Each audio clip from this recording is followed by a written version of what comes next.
The light of 1,000 years ago was different. It filtered through paper screens, softened by silk and morning mist, catching the edge of a lacquered tray or the silver thread in a courtier's sleeve. It was a light that illuminated a world built on whispers, on poems exchanged in the dead of night, on the unspoken rules of beauty that were as rigid and as real as the wooden pillars of the great palace halls. In this world, a world that existed in what is now Kyoto, a story was written. It was not a history of battles or a record of laws. It was a story about the human heart, so intricate, so psychologically vast, that it would not be matched for centuries. It was a story about a prince so radiant he was called Hikaru Genji, the Shining Prince. And it was a story about the profound, gentle sadness that comes from loving beautiful things in a world where nothing, not a single cherry blossom, not a single perfect moment, is ever meant to last. This is the story of that story. It is a journey into the heart of Heian Japan, a civilization that chose aesthetic perfection over military might, and in doing so, created a space for the world's first novel, The Tale of Genji.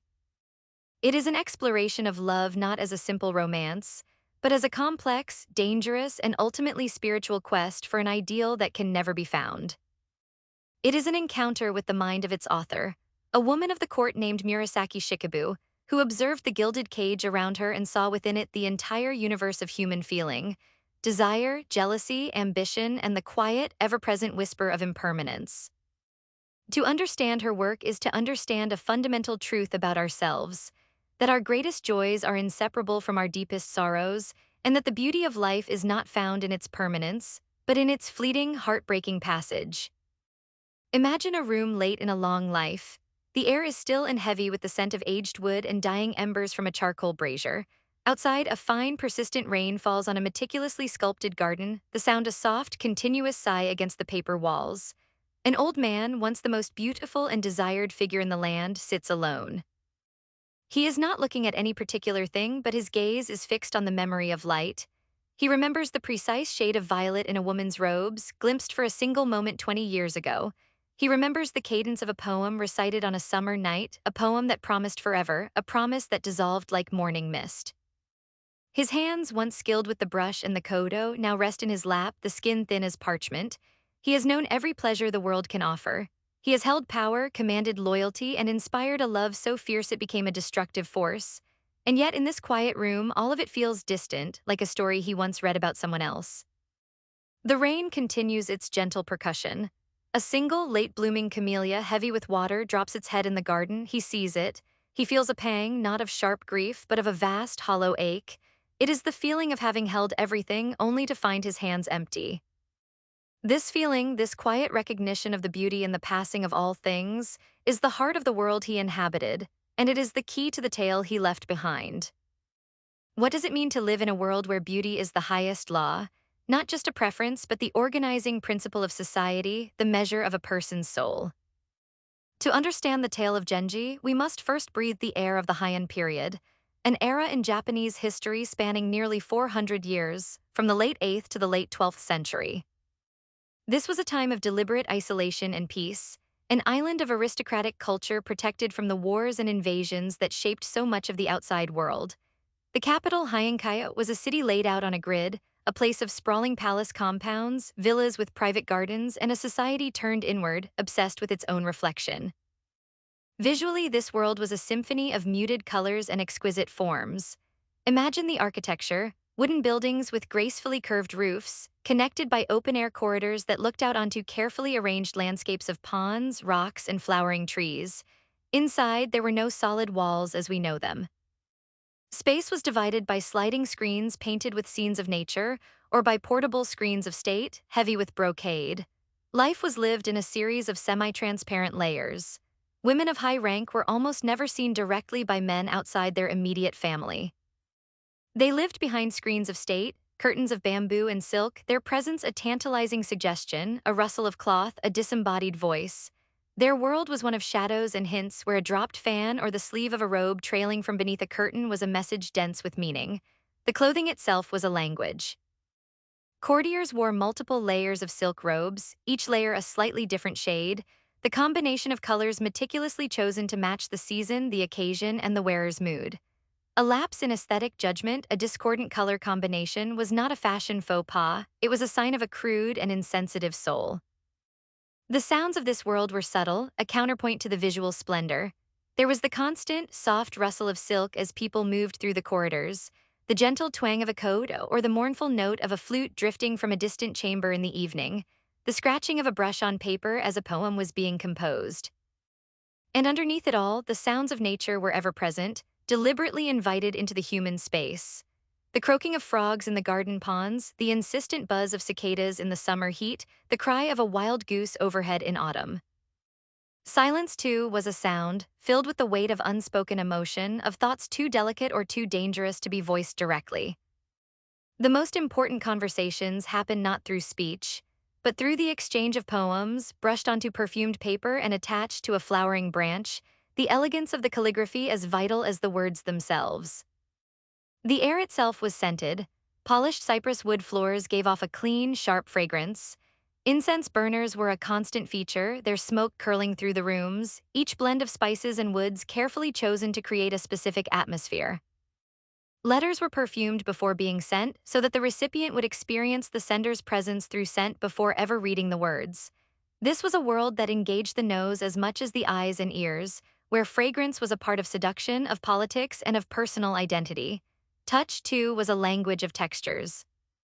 The smoothness of a lacquered box, the grain of a wooden pillow, the cool, heavy weight of a silk robe.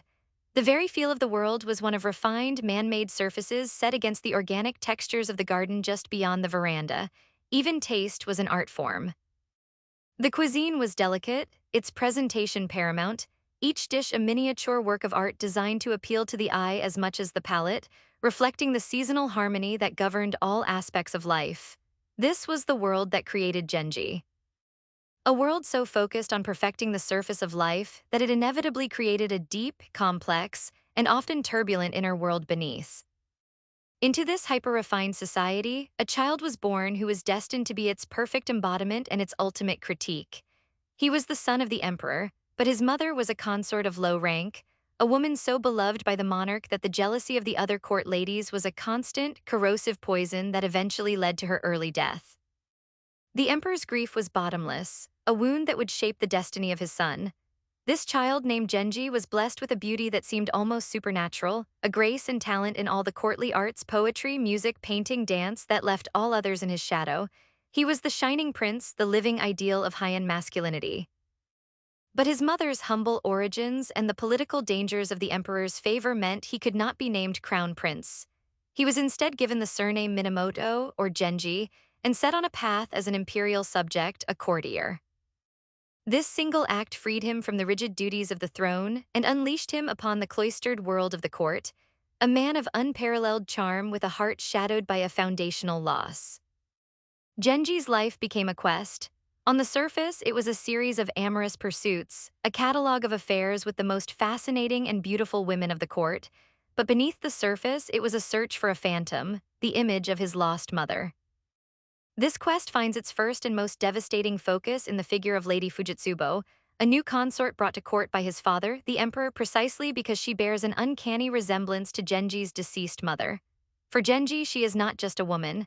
She is a possibility of recovering a lost paradise, of healing that original wound. The love he feels for her is immediate, overwhelming, and utterly forbidden. She is his father's wife, his own stepmother. To pursue her is to commit a profound moral and political transgression. This is the psychological crucible where the novel is forged.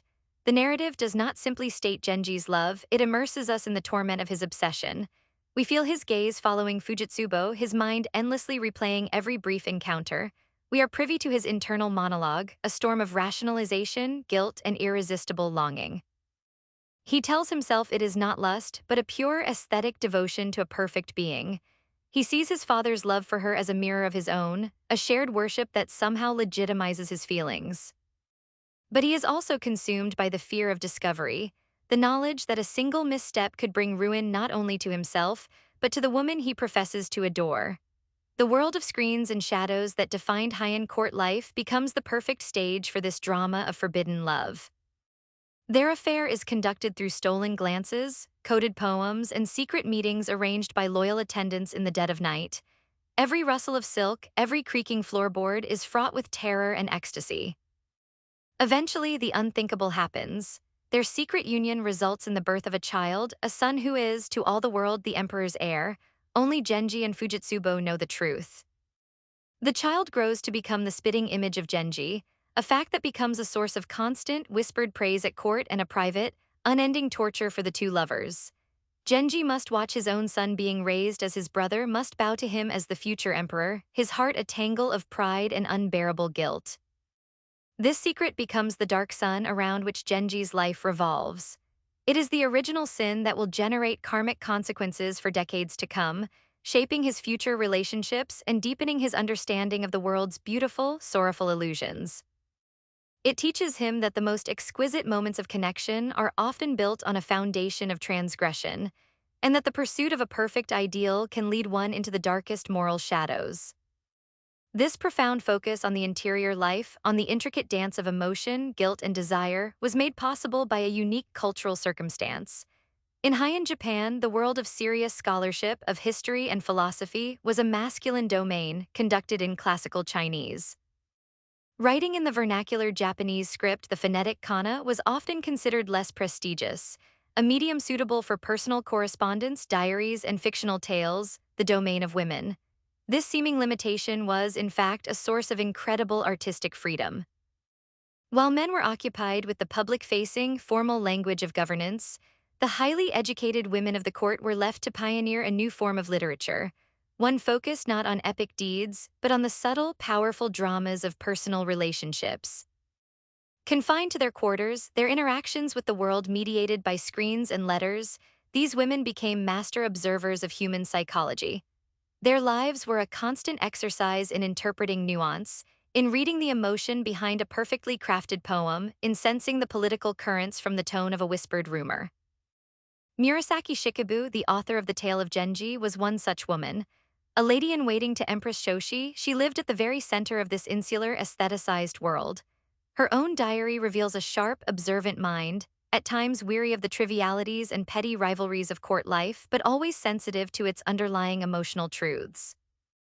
In writing Genji, she took the raw material of her daily observations, the flirtations, the jealousies, the arranged marriages, the seasonal festivals, and elevated them into a work of universal significance. She created in Genji a character who could move through all the different spheres of this world, from the highest imperial chambers to the humbler residences of provincial governors' daughters, allowing her to paint a panoramic portrait of her society. But her true genius was in turning the gaze inward. She used the freedom of the kana script to map the uncharted territory of the human mind, to give voice to the unspoken thoughts and conflicting desires of her characters. The physical confinement of Heian women became the catalyst for the literary exploration of the infinite, unconfined space of the human soul. The world's first great psychological novel was born not on a battlefield or in a philosopher's academy, but from the quiet, piercing observations of a woman behind a screen. In this world where emotion is so intensely felt and so strictly suppressed, it sometimes breaks free of the body, taking on a life of its own. No character illustrates this more terrifyingly than the Lady Rokujo. A woman of high birth, a former imperial consort, proud and exceptionally intelligent, she becomes one of Genji's lovers. But Genji, ever the seeker of new beauty, is unable to give her the exclusive devotion her proud heart demands. His affections begin to wander, his visits become less frequent, and Rokujo is consumed by a jealousy so powerful it becomes a malevolent force. This is not merely a psychological state. In the world of the tale, it manifests as a spectral entity, an Ikaryo, a living spirit that leaves her sleeping body at night to attack her rivals. The concept of the Ikaryo represents a profound psychological insight, externalizing an internal state that has become too powerful to contain. It is the embodiment of repressed rage and humiliation. In the mind of Murasaki Shikibu and in the worldview of her time, an emotion as corrosive as jealousy was not just a feeling. It was an energy, a presence that could have a real physical impact on the world. It was the spirit's answer to the body's confinement, a violent eruption of the truth that courtly elegance tried so desperately to conceal. For Lady Rokujo, this power is both a weapon and a source of horror. She is dimly aware of what is happening, waking from dreams filled with rage and the scent of the women she hates, terrified by her own capacity for destruction yet unable to control it. The most famous manifestation of her spirit occurs during the sickness of Genji's former wife, the Lady Ai. As Ai lies in childbirth, weakened and vulnerable, she is tormented by a hostile presence. The room grows oppressive, filled with a palpable sense of menace. Ai is plagued by nightmares, and she cries out that she is being attacked by a vengeful spirit. It is the spirit of Rokujo, driven to a fury by a public humiliation she suffered at the hands of Ai's attendants during a carriage procession. The scene is a masterpiece of psychological horror. There is no visible monster, only the chilling effect of an unseen force. The air grows cold, the attendants feel a wave of dread. Ai's life drains away, not from a physical ailment, but from the relentless psychic assault of a rival's jealousy. Genji, sitting by his wife's side, is helpless, dimly aware that his own careless affections have unleashed this dark power. He has treated love as an aesthetic game, and now he is confronted with its life-or-death consequences. What a terrifying and brilliant metaphor this is for the wounds we inflict on one another. Imagine today a relationship ends. One person moves on, entering a new partnership seemingly happy. The other is left with a universe of unresolved anger, betrayal, and pain. That pain doesn't simply vanish, it lingers. It becomes a ghost that haunts the new relationship. The new partner feels it as an inexplicable tension, a shadow of a past they were never part of. The person who moved on finds themselves replaying old arguments, defending themselves against accusations that were never made by their current partner. This is the spirit of Rokujo in modern form. It is the way that unacknowledged emotional trauma, our own and that of others, refuses to stay buried. It is the psychological truth that our past relationships are not separate, self-contained chapters, but living presences that bleed into our present, demanding to be acknowledged, to be reckoned with, lest they destroy the very possibility of future happiness. Murasaki Shikibu understood this 1,000 years ago. The ghosts that haunt us most are not the dead, but the unresolved passions of the living. The consequences of Genji's actions, both romantic and political, eventually catch up to him. An affair with another high-ranking lady comes to light, and his rivals at court seize the opportunity to disgrace him. To avoid a worse punishment, Genji chooses voluntary exile. He leaves the splendors of the capital for the remote, wild shores of Suma. This section of the novel is a profound shift in tone and atmosphere. The meticulously crafted world of Hikaru, with its refined aesthetics and subtle intrigues, is replaced by the raw, untamed power of nature. Here, for the first time, Genji is truly alone. The sensory world is no longer one of silk and incense, but of salt spray, howling wind, and the relentless crash of waves against the rocks. He lives in a rustic, dilapidated house, his few loyal attendants his only company. The visual landscape is vast, dominated by the empty expanse of the sea and the sky. The colors are no longer the carefully composed palettes of courtly robes, but the monochrome grays of a stormy sea and the stark green of wind-beaten pines. The sounds are overwhelming, the shriek of the wind, the cry of seabirds, the thunder of the ocean. It is a world without artifice, a world that is indifferent to his charm and his rank. In this solitude, stripped of his titles and the admiring gazes of the court, Genji is forced to confront himself. His inner monologue, once filled with the strategies of seduction and the anxieties of courtly life, now turns to deeper questions. He reflects on the impermanence of fortune, the vanity of his past life. He spends his nights staring at the moon, composing poetry not to win a lover's favor, but to express a profound sense of loneliness and existential dread. The raw, powerful nature around him mirrors the tempest in his own soul. He feels his own smallness against the backdrop of the immense, unforgiving sea. This period of exile is not just a punishment, it is a spiritual purification. It is a journey into a wilderness that is both external and internal. By being removed from the society that defined him, he is given the chance to discover a deeper, more resilient self. The shining prince, the perfect product of a perfect culture, must be broken down by the forces of nature so he can be rebuilt as a man of greater depth and wisdom. He learns that true substance is not found in the admiration of others, but in the quiet resilience one discovers in the face of desolation. During his exile, Genji encounters a new community, a world away from the capital's elite. He forms a connection with a man known as the Akashi novice, a former courtier who has renounced the world to live a life of religious devotion. The novice has a daughter, a young woman of great refinement and talent, raised in seclusion but educated to a standard that would rival any lady in the capital. Genji is captivated by her, and they begin an affair that results in the birth of a daughter. This child will become a key figure in Genji's later life, a symbol of his time in exile and a bridge between the world of the court and the spiritual world beyond it. Eventually, the political tides in the capital turn. A new emperor who is secretly Genji's son by Fujitsubo ascends the throne, and Genji is pardoned and recalled to Heian Japan. He returns not as a disgraced courtier, but as a figure of immense prestige and power, his suffering in exile having only added to his mystique. His return marks the beginning of his golden age. He rises to the highest offices of state, his influence unparalleled. He builds a magnificent residence, the Rokujo estate, a perfect architectural expression of his aesthetic ideals, where he houses his most important consorts in separate wings, creating a private world of beauty and harmony. It seems as if he has finally achieved everything a man could desire: power, wealth, and the love of beautiful and accomplished women. It is during this period that his most enduring and complex relationship comes to fruition. Years earlier, he had discovered a young girl named Murasaki, a niece of his great love, Fujitsubo.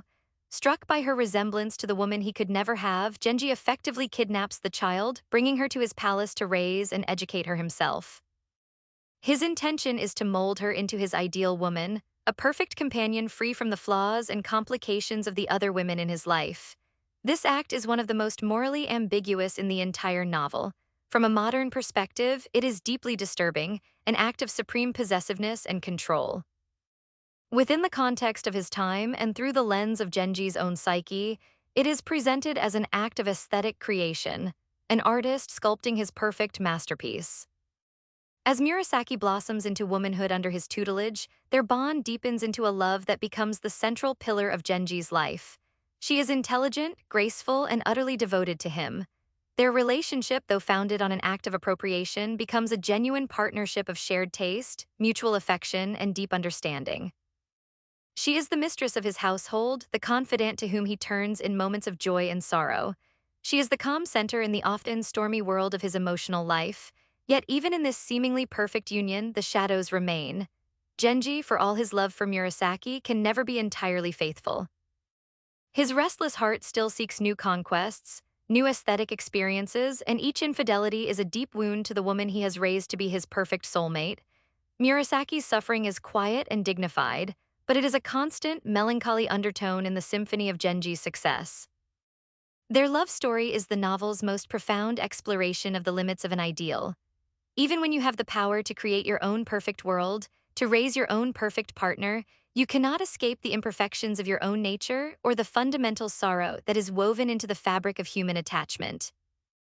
Genji's triumph is magnificent, but it is a flawed masterpiece, a beautiful illusion that cannot entirely conceal the cracks of human frailty. And so we must turn to the creator of this world, to the mind that held all of these lives, these passions, and these sorrows. Murasaki Shikibu, a woman of the middle-ranking aristocracy, widowed young and summoned to court to serve Empress Shoshi. Imagine her in the women's quarters of the palace. A world of incredible luxury and stifling boredom. A world of constant observation, where every word, every gesture was scrutinized. A world where women's lives were circumscribed by ritual and expectation. She would have spent her days attending the Empress, engaging in witty conversation, composing poems on command, and participating in endless ceremonies. And at night, by the dim light of an oil lamp, she wrote. What was her inner process? Perhaps it began as an escape, a way to create a world more vibrant and meaningful than the one she inhabited.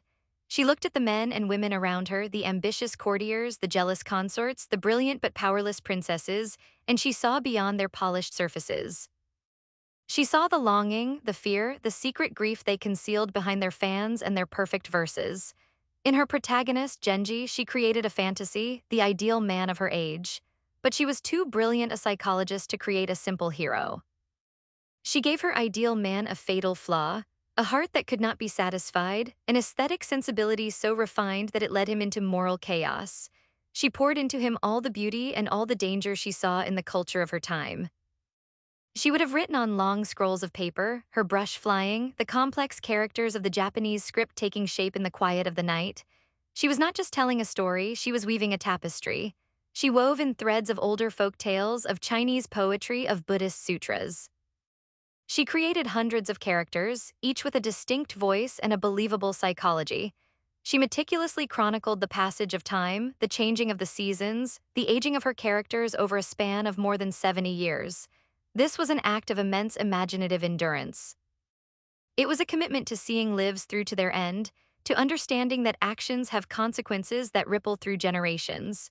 She was writing what the world had never seen before, a narrative that sustained a psychological inquiry over a lifetime, a story that was as vast and as messy and as beautiful as life itself. Her work was an act of quiet rebellion. In a society that confined women to the shadows, she created a literary world that has outshone empires. At the very heart of this world is a concept, an aesthetic and philosophical sensibility so central to Japanese culture that it can be difficult to translate into a single Western word. It is the idea of mono no aware. Literally, it can be translated as the pathos of things, but this barely scratches the surface. It is a profound, empathetic awareness of the transient nature of existence and the gentle sadness that this awareness evokes. It is not pessimism or despair. It is a bittersweet and ultimately beautiful recognition that all things, because they are impermanent, have a deeper, more poignant beauty. It is the feeling of being moved by the world's fragile, fleeting splendor. To understand mono no aware, you must feel it in a scene. Imagine Genji and Murasaki in the autumn of their lives, sitting on the veranda of their palace, looking out at the garden. The vibrant greens of summer have begun to fade into yellows and reds. A few maple leaves, crimson and gold, drift down in the cool air, settling on the surface of the pond. The cicadas are silent. In their place is the lonely cry of a cricket. A light mist hangs in the air, softening the edges of the world. They are not speaking. There is nothing that needs to be said. They are simply together, watching the world turn. In this moment, there is a lifetime of shared memory, the passion of their youth, the sorrows they have endured, the quiet comfort of their companionship. Genji looks at Murasaki's face, still beautiful but now lined with the years, and he is filled with an overwhelming love and a deep, aching sadness.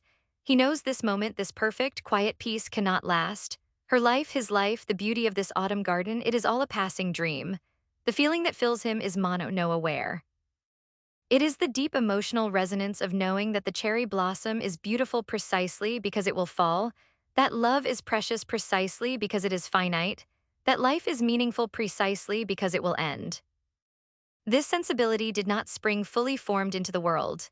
For Murasaki Shikibu, it would have been a cultivated understanding, born from her deep immersion in Buddhist thought and her keen observation of the world around her. Buddhism teaches that all of existence is characterized by impermanence, that attachment to the fleeting things of this world is the source of all suffering. A lesser artist might have turned this doctrine into a dry, moralizing tale, but Murasaki was not a preacher, she was a poet. Her inner process was to take this abstract philosophical truth and find its emotional core. She didn't just understand impermanence, she felt it. She felt it in the fading of a flower, in the changing of the seasons, in the aging of the people she knew at court. She saw that the Buddhist truth of transience was not just a source of sorrow, but also the source of the world's most profound beauty. Her genius was to create a narrative that allows the reader to experience this feeling directly, to become so invested in the lives and loves of her characters that we feel the poignancy of their passing as if it were our own. Mono no aware is the ultimate aesthetic achievement of the novel, the point where philosophy, emotion, and art become one. And how this ancient feeling resonates today in our world of digital permanence and fleeting attention. We scroll through our social media feeds, a river of images from our past, a photograph from a decade ago, friends laughing, younger, unburdened by the years that have since passed. We feel a pang of nostalgia, a sweet ache for that lost moment. A video of a child's first steps, a moment of pure, unrepeatable joy. We smile, but there is a sadness in it, the sadness of knowing that child is now grown, that time is a relentless current. This feeling is a modern echo of mono no aware. We live in a culture that promises we can save everything, that every memory can be stored on a cloud, every moment archived. And yet, this illusion of permanence only makes the reality of time's passage more poignant. The digital ghost of a past moment reminds us of what we can never recover. We are moved by the beauty of what was and saddened by the knowledge that it is gone forever. 1,000 years after Murasaki Shikibu, we are still grappling with the same fundamental human experience. How to love a world that is defined by loss, how to find meaning in a beautiful, fleeting dream. As the years pass in the story, the world Genji has so carefully constructed begins to fray. The inexorable law of impermanence, which he had appreciated as an abstract aesthetic concept, now becomes a painful, personal reality. The greatest blow comes with the illness and death of Murasaki. His perfect creation, the emotional center of his universe, is taken from him. Her decline is slow, rendered in heartbreaking detail. Genji is inconsolable. He sits by her side, his own health failing, his grief so immense that it seems to drain the color from the world. With her death, the light goes out of his life. The Shining Prince is plunged into a darkness from which he will never fully emerge. He has dedicated his existence to the pursuit and creation of beauty, and now the most beautiful thing in his life has been turned to dust. This loss confirms the ultimate vanity of his quest. No amount of power, wealth, or aesthetic refinement can hold back the tide of mortality. After Murasaki's death, Genji withdraws from the world. He resigns his political offices and lives in seclusion, preparing for his own end. The novel, which has followed his life in such intimate detail for 41 chapters, now does something extraordinary. It gives us a chapter title, The Vanisher, and in it, Genji does not appear. We hear characters speak of him, we feel the immense void his absence has created, but he himself is gone. His death is never described. He simply vanishes from the narrative. This is perhaps Murasaki Shikibu's most brilliant structural decision. By refusing to narrate the death of her protagonist, she makes the theme of impermanence a palpable structural reality for the reader. The character who was the center of this world is simply gone. We are left, like the characters in the story, to contemplate the empty space he leaves behind, to feel the weight of his absence. His end is not an event to be witnessed, but a profound emptiness to be experienced. The tale does not end here. It continues for another 13 chapters, known as the Uji chapters, which focus on the next generation. The protagonists are Kaoru, the man the world believes to be Genji's son but who is secretly the child of an illicit affair, and Niu, Genji's grandson. These young men are inheritors of Genji's legacy, but they are fragmented, incomplete versions of him. Kaoru inherits Genji's sensitivity and melancholy, but lacks his charm and decisiveness. He is a brooding, indecisive figure, haunted by the secret of his parentage and paralyzed by a spiritual longing he cannot satisfy. Niu, on the other hand, inherits Genji's charm and amorous nature, but lacks his depth and his sense of responsibility. He is a reckless, often cruel hedonist. Together, they represent the fracturing of the Heian ideal. The perfect balance of aesthetic refinement and worldly success that Genji embodied is no longer possible. The world of the Uji chapters is a twilight world, darker and more pessimistic than the one Genji inhabited. The brilliant light of the court has faded. The stories are ones of failed love, of misunderstanding, of lives wasted in pursuit of unattainable ideals. The narrative ends without resolution, a final, poignant scene of uncertainty and sorrow, leaving the reader with the overwhelming sense of life as an endless cycle of desire and disillusionment. It is a powerful, bleak conclusion, a final confirmation of the Buddhist worldview that underpins the entire novel. The story of the Shining Prince was a beautiful dream, but the waking world is one of karma, consequence, and the inescapable suffering that comes from attachment. 1,000 years have passed since a woman in a cloistered court put her brush to paper and created a universe. Why does this story still hold us? Why does the world of the Shining Prince, a world so distant and so alien in its customs, still speak to the deepest parts of our experience? It is because Murasaki Shikibu was not merely chronicling the life of her time. She was mapping the timeless geography of the human heart. Genji's search for an idealized, perfect love is our own search for connection in a world of imperfect beings. His struggle between his public persona and his private self is the same struggle for authenticity that we navigate every day. The refined, performative world of the Heian court is not so different from our own world of curated identities and social pressures. The novel's central theme, Mono no Aware, is a feeling that every human being has known, the bittersweet ache that comes from loving a transient world. The Tale of Genji is the world's first novel not just because of its length or its chronological creation, but because it was the first work of prose to understand that the greatest dramas are not always the ones that take place on a battlefield, but the ones that unfold in the quiet, hidden spaces of the human mind. It established that the subtle shifts of emotion, the weight of memory, and the complex dance of desire and duty are the very stuff of great literature. It teaches us that sensitivity is both a gift and a burden, that the capacity to appreciate beauty is inseparable from the capacity to feel pain. It reminds us that every life, no matter how brilliant, is shadowed by loss, and that wisdom is found not in avoiding this truth, but in facing it with courage and grace. We are left with the image of a falling blossom, a drifting cloud, a fading moon. These are not symbols of despair, but invitations to see the world as it is, a place of breathtaking, temporary beauty. The story of Genji asks us to love this world not in spite of its impermanence, but because of it. And in that quiet, heartbreaking acceptance, what kind of life do we find waiting for us?